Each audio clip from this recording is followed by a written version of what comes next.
800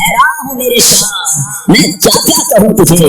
اللہ اکبر. اچھا آج آپ ایک بہت کمال کی یونیورسٹی کی تحقیق سنیں گے اور سبحان اللہ نبی پاک کے عشق میں انشاءاللہ اور اضافہ ہوگا. پیارے آقا کے مبارک ناموں کی جو دھوم جو ہے نا وہ عرش پر بھی ہے, وہ فرش پر بھی ہے, ساری دنیا میں اور دنیا کے کونے کونے میں ہے. سید اعلیٰ حضرت لکھتے ہیں نا فرش پہ تازہ چھیڑ چھاڑ عرش پہ طرفہ دھوم دھام, فرش پہ تازہ چھیڑ چھاڑ عرش پہ طرفہ دھوم دھام, کان جگر لگائیے تیری ہی داستان ہے. اللہ اکبر. پنجابی شاعر لکھتے ہیں نا تیرے ذکر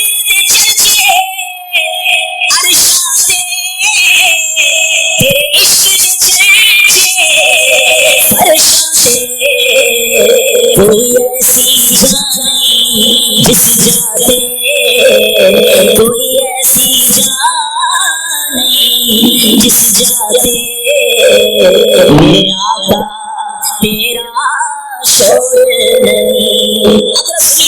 میرے آقا کی دھول کیسی ہے. ہاں پھر وہ شعر یاد آ گیا. صدقے اس انعام کے قربان اس احترام کے ہو رہی ہے دونوں عالم میں تمہاری واہ واہ. نبی پاک کا چرچا رب نے کیسا بلند فرمایا. سنو سنتے جاؤ جھومتے جاؤ اور سبحان اللہ کی سزا بلند کرتے جاؤ. اہل جنت کے ہاں جنت والوں میں میرے آقا کا نام کیا مشہور ہے. وہاں آپ کا نام عبد الکریم ہے. دوزخ والوں کے ہاں اہل دوزخ کے ہاں عبد الجبار ہے. اہل عرش کے ہاں عبد الحمید ہے. فرشتوں کے ہاں عبد المجید ہے. انبیاء کرام علیہ السلام کے ہاں عبد الوہاب ہے. جنات کے ہاں عبد الرحیم ہے. پہاڑ آپ کو عبد الخالق کہتے ہیں. خشکی میں آپ کا نام عبد القادر ہے. سمندروں میں عبد المہیمن ہے. مچھلیاں آپ کو عبد القدوس کہتی ہیں. وحشی جانور آپ کو عبد الرزاق کہتے ہیں. شیطانوں کے ہاں آپ عبد القہار ہیں. درندے یعنی کہ چیل پھاڑ کر کے جانور کھا جاتے ہیں تو آپ کو عبد السلام کہتے ہیں. چوپائے مثلاً یہ گائے بھینس بکری وغیرہ آپ کو عبد المومن کے نام سے پہچانتے ہیں. پرندے عبد الغفار کے نام سے پکارتے ہیں. اور اللہ پاک کے ہاں آپ کا نام طٰہٰ ہے. اور مومنوں کے ہاں سب سے مشہور و معروف نام محمد صلی اللہ علیہ وسلم ہے. اور آپ کی کنیت ابو القاسم ہے کیونکہ آپ جنت تقسیم کرنے والے ہیں. سبحان اللہ سبحان اللہ. یہ ہے میرے آقا کی شان. ہم کیوں نہ کہیں آنکھوں کا تارا نام محمد دل کا اجالا نام محمد آنکھوں کا تارا نام محمد دل کا اجالا.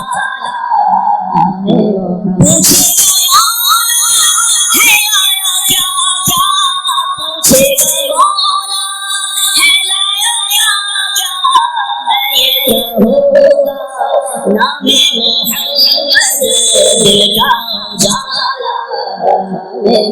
کیسا نام ہے کہ اس نام محمد صلی اللہ علیہ وسلم کے نام پر ایک قرآن پاک کی پوری سورت موجود ہے. اور یاد رہے کہ نبی پاک کے نام پاک محمد قرآن پاک میں 4 مرتبہ لفظ محمد جو ہے وہ 4 بار آیا ہے. 4 مقامات پر آیا ہے. برکت کے لیے ایک آیت تلاوت کر لیتا ہوں. سبحان اللہ. وہ آیت کتنی پیاری ہے. ہمارا ایک بہت اہم عقیدہ اس آیت سے مزید جسٹیفائی کلیریفائی ہوتا ہے. اللہ قرآن میں فرماتا ہے بسم اللہ الرحمن الرحیم ما كان محمد ابا احد من رجالكم ولكن رسول الله وخاتم النبيين وكان الله بكل شيء عليما. محمد صلی اللہ علیہ وسلم تمہارے مردوں میں کسی کے باپ نہیں ہیں لیکن اللہ کے رسول ہیں اور سب نبیوں کے آخر میں تشریف لانے والے ہیں. اور اللہ سب کچھ جاننے والا ہے. اللہ اکبر. وخاتم النبیین. گویا قرآن واضح اعلان کر رہا ہے کہ یہ سب سے آخری نبی ہیں. اور سبحان اللہ کیا پیارے نعرے دعوت اسلامی والوں کو امیر علیہ سنت عطا فرمائے. محمد مصطفیٰ سب سے آخری نبی. احمد مجتبیٰ سب سے آخری نبی. آمنہ کا لاڈلا سب سے آخری نبی. شاہ ہر دوسرا سب سے آخری نبی. تاجدار انبیاء سب سے آخری نبی ہے. حبیب کبریا سب سے آخری نبی. عقیدہ سب صحابہ کا سب سے آخری نبی. عقیدہ اہل بیت کا سب سے آخری نبی. نبی پاک علیہ السلام کا ذکر ہو تو عاشقوں کے چہرے کھل جاتے ہیں مسکراہٹیں چہروں پہ. اب میں بتاتا ہوں نبی پاک کا نام رکھا کب گیا. سبحان اللہ. یاد رہے دنیا میں جب بھی بچہ پیدا ہو تو اس کے 7 دن بعد اس کا نام رکھا جائے. یہ سنت ہے. اور عموماً ماں باپ نام رکھتے ہیں, رشتے دار نام رکھتے ہیں. میرے آقا وہ ہیں جن کا نام رب کی طرف سے عطا کیا گیا. ہاں حضرت عبد المطلب نبی پاک کے دادا جان کہتے ہیں انہوں نے نام محمد رکھا مگر وہ خود بتاتے ہیں کہ آپ نے خواب دیکھا جس کی تعبیر میں بتایا گیا کہ آپ کی اولاد میں ایک شخص ہوگا جن کی مشرق و مغرب میں سب لوگ پیروی کریں گے اور زمین و آسمان میں ان کی تعریف کی جائے گی. اس طرح پیارے آقا کی مبارک والدہ سیدہ آمنہ رضی اللہ تعالیٰ عنہا نے بھی خواب دیکھا. کوئی کہنے والا کہہ رہا تھا اے آمنہ آپ کے ہاں امت کے سردار آنے والے ہیں, جب ان کی ولادت ہو تو آپ کا نام محمد رکھیے گا. اللہ اکبر. یہ تو صرف باتیں ظاہری دنیا کے اعتبار سے ہیں. نبی پاک کا نام محمد کب رکھا گیا؟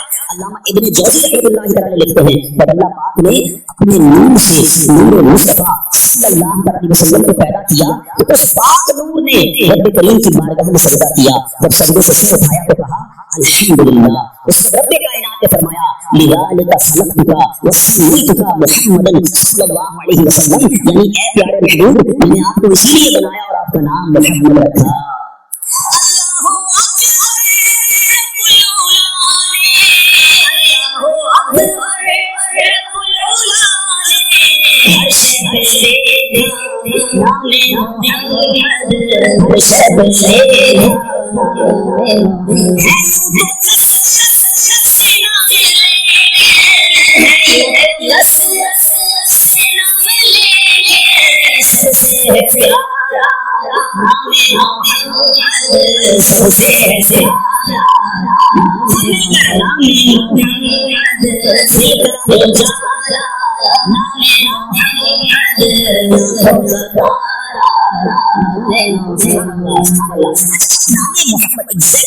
محمد کا معنی کیا ہے آپ سنیں وہ ایمان تازہ ہو جاتا ہے. نام ہی کمال کا ہے. نبی پاک کی ذات کی بات تو بعد میں کریں, فقط اگر نام ہی کا جائزہ لیتے رہے اور اسی کو سمجھتے رہے تو کہتے ہیں نا طبیعت خوش ہو جاتی ہے. سبحان اللہ.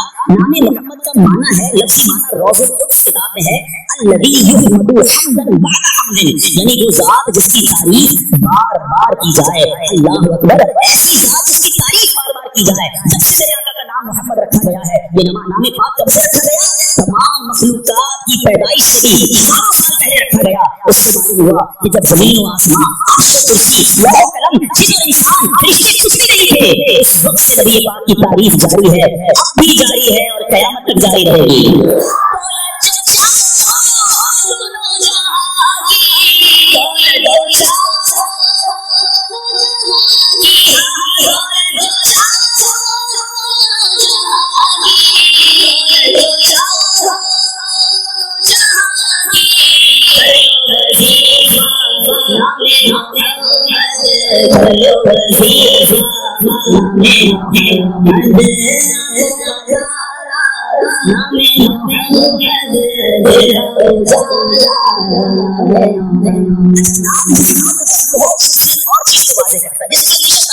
دنیا میں یہ بات طے ہے کہ ہر بندے میں کوئی نہ کوئی تو عیب ہوتا ہے. 100 خوبیاں ہوں گی تو 2 4 عیب بھی ہوں گے. ایسا تو نہیں ہو سکتا کسی کی آپ تعریف ہی کہیں کہ اس میں کوئی عیب نہیں ہے. اگر نبی پاک کا نام محمد, اللہ نے محمد بنایا نا صلی اللہ علیہ وسلم, یعنی وہ ہستی جس کی ہر لمحہ, ہر زمانے میں, ہر جگہ, زمین و آسمان کی وسعتوں میں صرف تعریف ہی تعریف کی جائے گی. دنیا میں تو کوئی ایسا نہیں ہے پھر آپ 50 تعریفیں کر لو, ایک دو کمزوری ہوتی ہے کیونکہ انسان سے عیب بھی ہوتی ہے, اس کے خطائیں بھی ہوتی ہیں, مسٹیکس بھی ہوتی ہیں. اللہ اکبر. اللہ نے اپنے نبی کو ایسا بنایا ہے جس میں کوئی عیب ہی نہیں ہے. گمانے نفس بھی نہیں ہے. بڑے کے تاجدار لکھتے ہیں نا وہ کمال حسن حضور ہے کہ گمانے نفس جہاں نہیں, یہ دھوئے سار سے دور ہے, یہی شمع ہے کہ دھواں نہیں. ارے ذرا شیر کی چاشنی کو سمجھو. حالانکہ کہتے ہیں گلاب بڑا خوبصورت ہوتا ہے مگر گلاب میں بھی ایک پرابلم ہے, گلاب اٹھاؤ تو کانٹا لگ جاتا ہے, اس کے ساتھ کانٹا ہوتا ہے. شمع جو ہے آپ گھر میں کینڈل جلائیں, شمع جلائیں, بڑا پیارا ماحول بن جاتا ہے. شمع ہوتی بڑی اچھی ہے, اس کے دھوئے میں مزہ نہیں ہوتا. ہر نعمت کے ساتھ کوئی نہ کوئی ضرورت, کوئی نہ کوئی خامی, کوئی نہ کوئی بات ہوتی ہے. میرے آقا وہ ہیں کہ دھوئے تو ہیں مگر کانٹا نہیں ہے, شمع تو ہے مگر دھواں نہیں ہے. وہ کمال حسن حضور ہے کہ گمانے نفس جہاں نہیں, یہی پھول سار سے دور ہے, یہی شمع ہے کہ دھواں نہیں. سبحان اللہ. اب نبی پاک علیہ السلام کی کیا شان ہم بیان کریں. اللہ پاک کی بہت خوبصورت قرآن پاک کی آیت سنیں. اللہ قرآن میں فرماتا ہے بسم اللہ الرحمن الرحیم قل لو كان البحر مدادا لكلمات ربي لنفد البحر قبل ان تنفد كلمات ربي ولو جئنا بمثله مددا. سورہ کہف کی آیت ہے. اللہ فرماتا ہے اس آیت کی خوبصورتی کو تم فرما دو, اگر سمندر میرے رب کی باتوں کے لیے سیاہی ہو جاتا, سارے سمندروں کو ایک بنا دیا جائے اور تو ضرور